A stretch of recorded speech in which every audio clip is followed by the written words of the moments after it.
ये है क्रॉसबीट्स की B2000 साउंड बार, जिसके साथ आपको घर में थिएटर जैसा मजा, डॉल्बी ऑडियो और 3D साउंड सराउंड जैसे बहुत शानदार फीचर सिर्फ और सिर्फ 16,000 में मिलते हैं। लेकिन ऐसा मैं नहीं कह रहा, ऐसा ब्रांड वाले कहते हैं। और आज मैं यही देखूंगा कि ये साउंड बार सही में इतनी शानदार है, जिसको चेक करने के लिए मैंने डब्बा खोला, जो कि बाय गॉड मेरे हाथों से बड़ा डब्बा था और सबसे ऊपर ही साउंड बार पड़ी थी, जिसको लिफाफे के अंदर से निकालने के बाद जब मैंने इसकी लेमिनेशन खोली तो ये इतनी प्यारी ग्लॉसी पियानो ब्लैक फिनिश की साउंड बार निकली, जिसको देख के बाय गॉड मजा ही आ गया। जिस साउंड बार के फ्रंट पे ये लोहे की मेश लगी हुई है, ये राइट वाली साइड पे आपको टच वाले बटन्स मिल। साउंड बार की बिल्ड काफी अच्छी है, आवाज सुनना।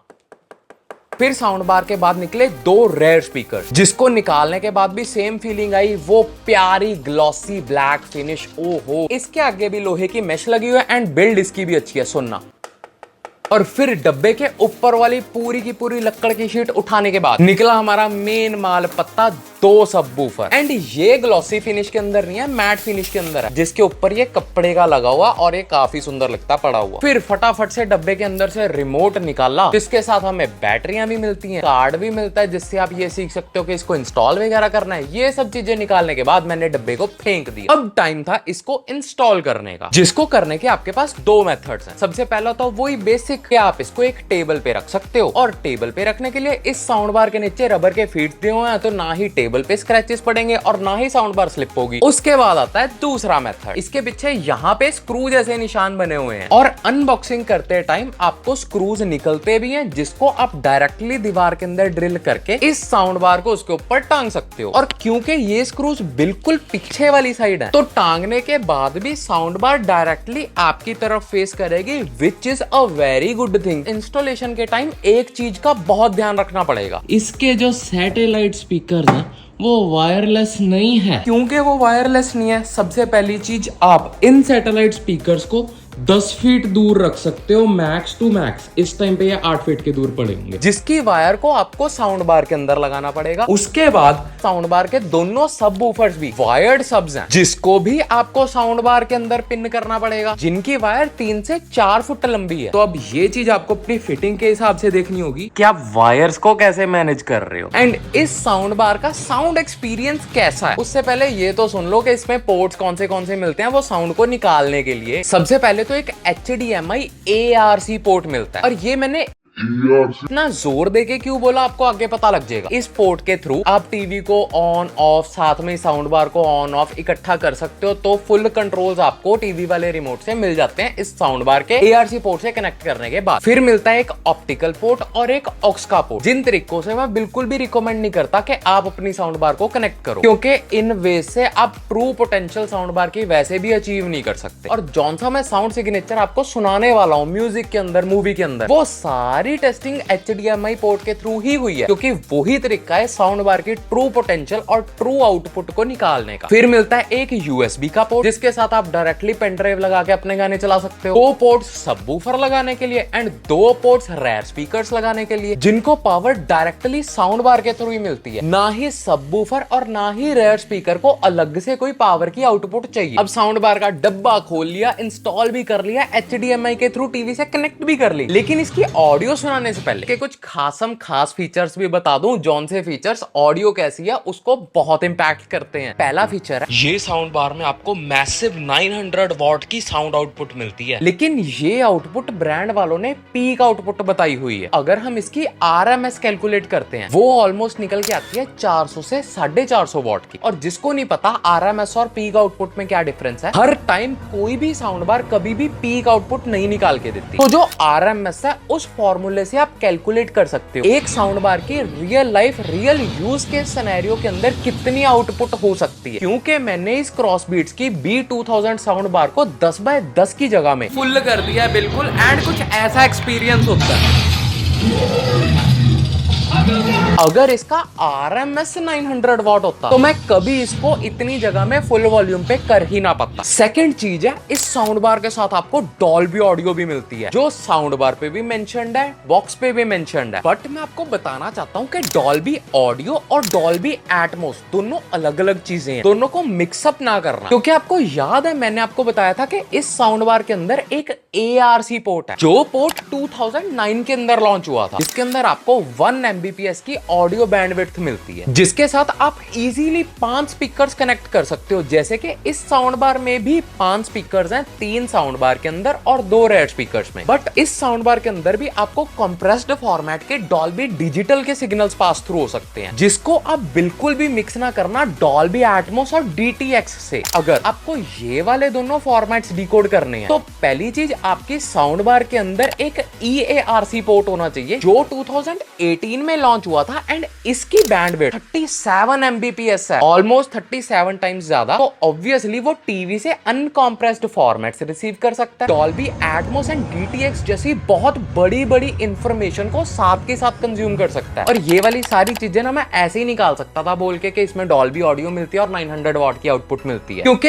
ये साउंड बार मुझे ब्रांड ने भेजी है। बट आई फील आपको सही एजुकेट करना और सही गाइड करना मेरी ड्यूटी है। तो अगर मैं किसी चीज को अच्छा बोलता हूँ, आई डू मीन इट, क्योंकि मैंने उस चीज को बहुत बारी यूज करके टेस्ट करके देख रखा होता है। इसीलिए I say gaming and tech, that's my life. अब उस लाइफ के अंदर थोड़ा RGB का तड़का लगाते हैं। आप आराम से उसको बंद भी कर सकते हो। आपको टच सेंसिटिव बटन्स मिलते हैं, जिससे आप आराम से volume up down on off सारा कुछ कर सकते हो। और अगर आपने पेन ड्राइव लगाई हुई है तो गाने आगे पीछे पॉज प्ले वो सब भी कर सकते हो। आपको ब्लूटूथ की सपोर्ट भी मिलती है, जिससे आप ब्लूटूथ के थ्रू डायरेक्टली फोन से भी गाने चला सकते हो अगर कोई पार्टी इवेंट टाइप्स है। और आप ब्लूटूथ के थ्रू ही टीवी के साथ भी कनेक्ट कर सकते हो। बट मैं बिल्कुल भी रिकमेंड नहीं करता, क्योंकि ऑडियो गिरेगी तो मजा नहीं आएगा। आपको इस साउंड बार के रिमोट पे बेस और ट्रेबल भी कंट्रोल करने की ऑप्शन मिलती है, लेकिन आई विल रिकमेंड के उन दोनों को 0-0 पे रखना, क्योंकि ब्रांड वालों ने खुद ही ठीक मैनेज करा हुआ है। अब बस इसके 3 मोड्स पे ध्यान रख, जो कि है म्यूजिक, न्यूज और मूवी। म्यूजिक मोड लगाते हो तो बेस ओवर पावर हो जाती है एंड डायलॉग्स हल्के से कम हो जाते हैं। न्यूज के अंदर बेस बिल्कुल ही खत्म हो जाती है और मूवीज के अंदर बेस और डायलॉग्स इक्वल चलते हैं। बट इसका म्यूजिक एक्सपीरियंस कैसा है? कहीं बेस डायलॉग्स को ओवर पावर तो नहीं करती, फुल वॉल्यूम पे डिस्टॉर्शन तो नहीं फील होती, और गेमिंग में इनपुट लैग का क्या सिस्टम है? ये सब बताने के लिए मैंने ऑडियो एक्सपीरियंस को 3 सेगमेंट्स में बांट दिया, म्यूजिक, मूवीज और गेमिंग। और सबसे पहले मैंने सुनने शुरू करे सूफी गाने, तेरी दीवानी, की बनू दुनियादा, ऐसे वाले स्लो गाने जिसमें बेस की इंटेंसिटी कम हो लेकिन इंस्ट्रूमेंट की इंफॉर्मेशन बहुत ज्यादा हो, क्योंकि तभी पता लगेगा ना कि बहुत सारे इंस्ट्रूमेंट्स हैं, आपस में मिक्स तो नहीं हो रहे इस साउंड बार से। ऐसे गाने फुल वॉल्यूम पे चलाने के बाद भी साउंड बार चीखती नहीं है, सिंगर बेसुरा नहीं लगता, और जो इंस्ट्रूमेंट्स है वो आपस में मिक्स नहीं होते, जिस वजह से एक काफी डिसेंट सा लवली सा एक्सपीरियंस आ जाता है। लेकिन इन गानों का एक और भी बहुत इंपॉर्टेंट फैक्टर होता है कि आपको वो बेस की लेयर सुने, वो लोअर बेस, लो के बाद हाई वाली बेस में डेफिनेटली इंटेंसिटी है बेस कम करने की और ज्यादा करने की, बट वो इंटेंसिटी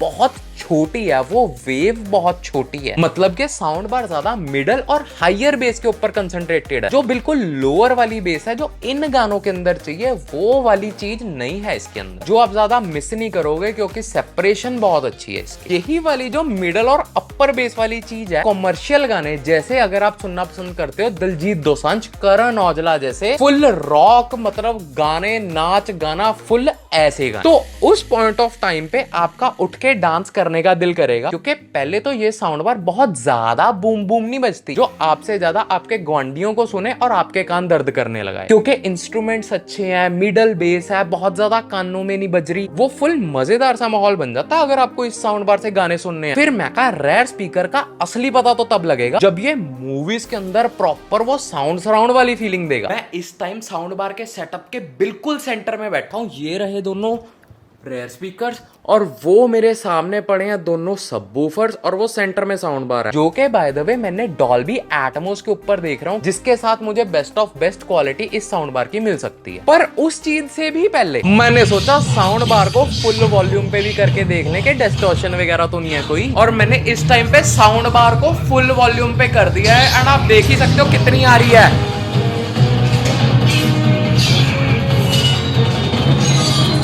ये इस टाइम फुल वॉल्यूम है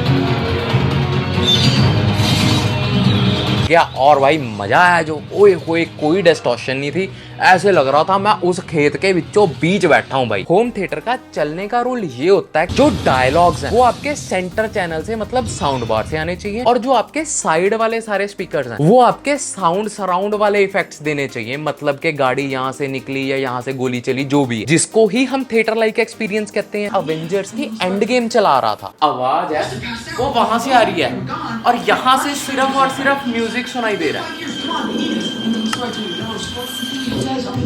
जो कि कम ज्यादा भी हो रहा है।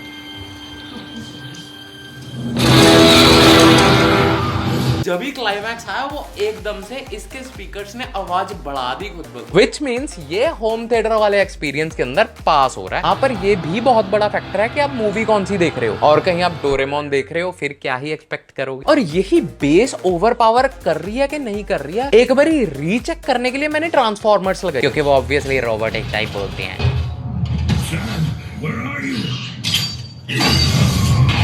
तो मुझे वो आवाज भी समझ आ रही थी, और ये एंड गेम का क्लाइमैक्स देखते हुए तो हो और गेमिंग करते हुए क्या इसमें कोई इनपुट लैग है? तो जैसे कि इसके सैटेलाइट स्पीकर भी वायर वाले हैं और सबवूफर भी वायर्ड है, तो उसमें इनपुट लैग का तो कोई सवाल ही नहीं पैदा होता। एंड इसके अंदर मिडल और अपर बेस का कॉम्बिनेशन है, गेम्स के अंदर वो भर भर के डाली होती है, और गाड़ी दौड़ा के फुल ऐसे लग रहा था इंजन के ऊपर बैठा हूँ, क्योंकि साइडों से भी आवाजें आ रही थी। पर 16,000 के हिसाब से क्या आपको इस साउंड बार को खरीदना चाहिए अगर आप इसके रेयर स्पीकर की वायर्स को सही से मैनेज कर सकते हो, और आपको ये वाला साउंड सिग्नेचर पसंद आया जौन सा मैंने आपको एक्सप्लेन करा, तो एक 15 फुट बाय 15 फुट के रूम के लिए आपको ये साउंड बार काफी अच्छी लगेगी। Just look at it man.